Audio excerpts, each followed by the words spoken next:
Jacob is alone at night in the wilderness. Jacob, son of Isaac, son of Abraham. He is God's hope for God's people. And a man shows up to wrestle with him. The Hebrew does say man, yish.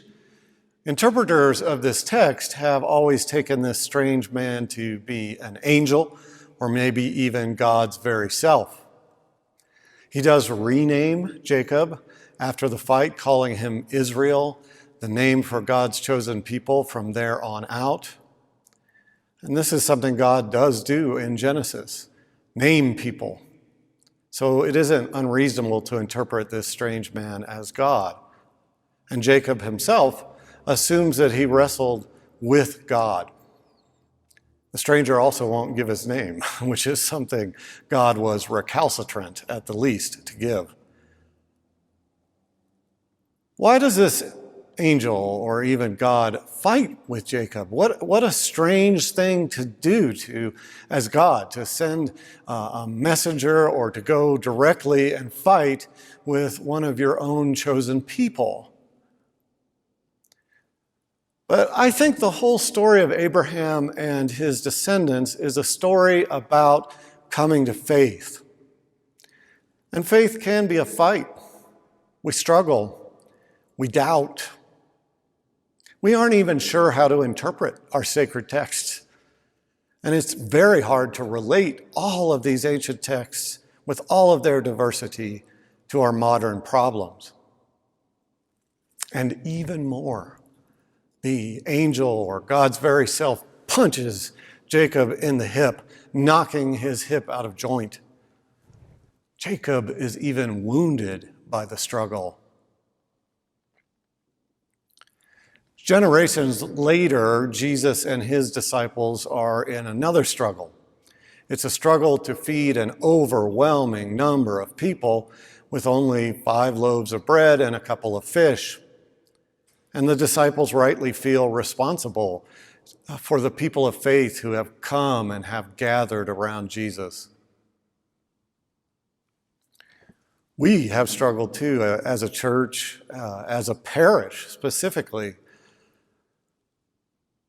We haven't really known how we've fought with how to feed the multitudes of people who are hungry and who are out of work and who are desperate because of this plague. Our ministry of Santa Juliana de Norwich downtown, feeding people, has not been easy. And the first feeling that all of us had was for the safety of those who came to be fed. How could we ensure that they would not be made sick by coming to us? The Bible commands us to care for the vulnerable, to heal the sick, not to make them sick. And our first gut instinct actually was to cancel the ministry. But this would also have consequences for our faith. When the multitude was hungry, Jesus did feed them somehow, miraculously. He commands us also to feed the hungry.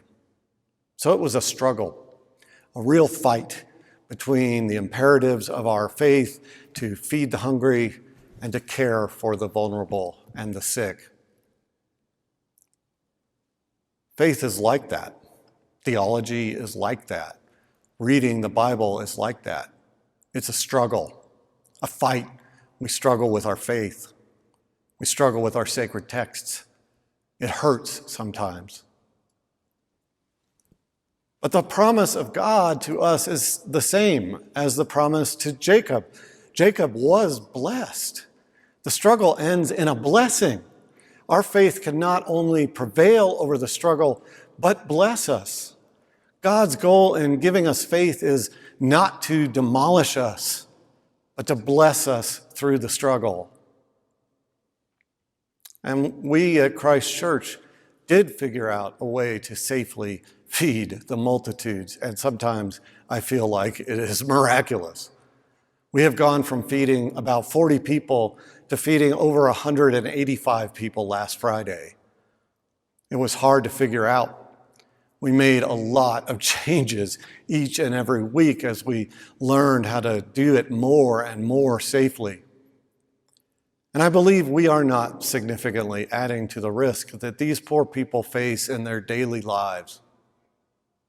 And somehow, we miraculously feed them week after week after week. And we are not the only church doing this. And it is a miracle. A couple of weeks ago, one of the people we were feeding downtown came up to me after he ate with his dispense in hand, the food, the extra food that we give out to them. And he told me that he had not eaten anything in the week prior to when we fed him. And he told me that his faith this whole time had said that God would feed him. And he felt like he had seen God.